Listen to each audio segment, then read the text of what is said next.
మా ఛానల్స్ లో వ్యాపార ప్రకటనలు ఇంటర్వ్యూల కొరకు మాకు వాట్సాప్ మెసేజ్ చేయండి 7799789788.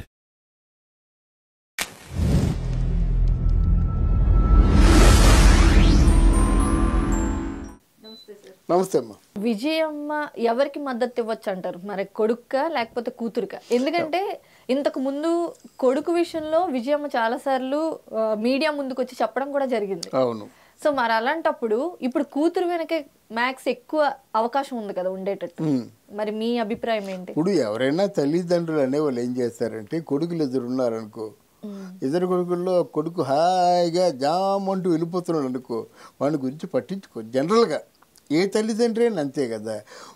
ఇంకొకరు ఉన్నారనుకో, వాళ్ళు దిక్కు దివానా లేకుండా ఉన్నారు, దిశ దశ లేకుండా ఉన్నారు, వాళ్ళ రాజకీయ భవిష్యత్తు ఏమవుతుందో తెలియదు, అగమ్య గోచరంగా ఉన్నారన్నమాట.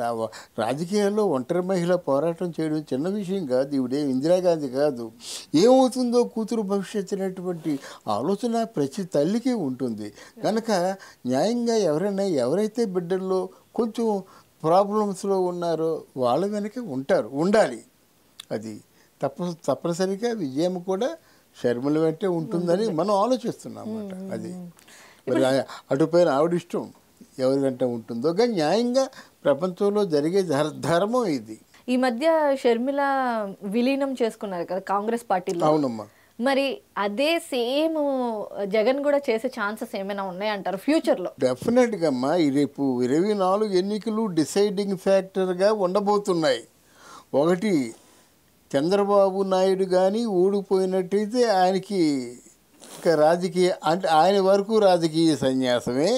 తర్వాత ఇంకెవరైనా తెలుగుదేశాన్ని నడిపించే శక్తి ఉన్నట్టయితే నడిపిస్తారు, కానీ అది కష్టమే. ఒకవేళ జగన్మోహన్ రెడ్డి కానీ రేపు ఎలక్షన్లో ఓడిపోయినట్టయితే జగన్మోహన్ రెడ్డి పార్టీలో సిట్టింగ్ ఎమ్మెల్యేలు వీళ్ళందరూ జగన్మోహన్ రెడ్డిని నమ్ముకున్నటువంటి కార్యకర్తలు వీళ్ళందరూ కూడా టీడీపీ పార్టీలోకి వస్తున్నారు.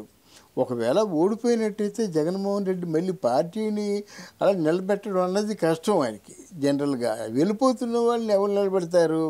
అప్పుడు ఫ్రెష్గా ఉన్నాడంటే రాజకీయాల్లోకి వస్తాడు, ఏదో చేస్తాడు, ప్రజలకు మేలు చేస్తాడు, రాజన్న రాజ్యం తెస్తారనే ఉద్దేశంతో ఓట్లు వేస్తారు.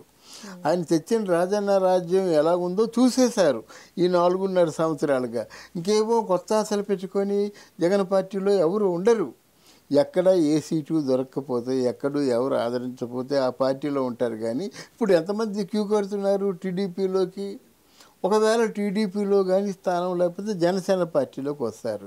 అంతేగాని జగన్మోహన్ రెడ్డి అయితే నువ్వు చెప్పావు కదా, ఒక ఆశ కనిపిస్తుంది వాళ్ళు. ఆయన బయటికి చెప్పకపోయినా సరే డెఫినెట్గా ఎప్పటికైనా జగన్మోహన్ రెడ్డి తన పార్టీని కాంగ్రెస్లో విలీనం చేయవలసింది. ఎందుకంటే ఇప్పుడు కాకపోయినా నెక్స్ట్ ఇయర్ ఓడిపోయిన తర్వాత ఆయనకి సపోర్ట్ ఎవరు ఉంటారు? డబ్బు సపోర్ట్ కాదు కదా కావాల్సింది, నైతికమైన మద్దతు కావాలి, ఒక జాతీయ పార్టీ తాలూకు సపోర్ట్ కావాలి. అందువల్ల వాళ్ళు భవిష్యత్తులో మాత్రం ఇది అతిశయోక్తిగా వినిపించవచ్చు, కానీ విడ్డూరంగా వినిపించినప్పుడు కూడా నువ్వు అడిగిన ప్రశ్న కరెక్టు. భవిష్యత్తులో మాత్రం ఇప్పుడు కాదు, 10 ఏళ్ళు పోయిన తర్వాతైనా వైసీపీ పార్టీని కాంగ్రెస్లో, అట్లా వైఎస్ఆర్ కాంగ్రెస్ పార్టీ కదా. అందువల్ల ఇప్పుడు కాంగ్రెస్ తీసి వైఎస్ఆర్ పార్టీని పెట్టారు, మళ్ళీ కాంగ్రెస్ పార్టీ అవుతుందని నా ఉద్దేశం.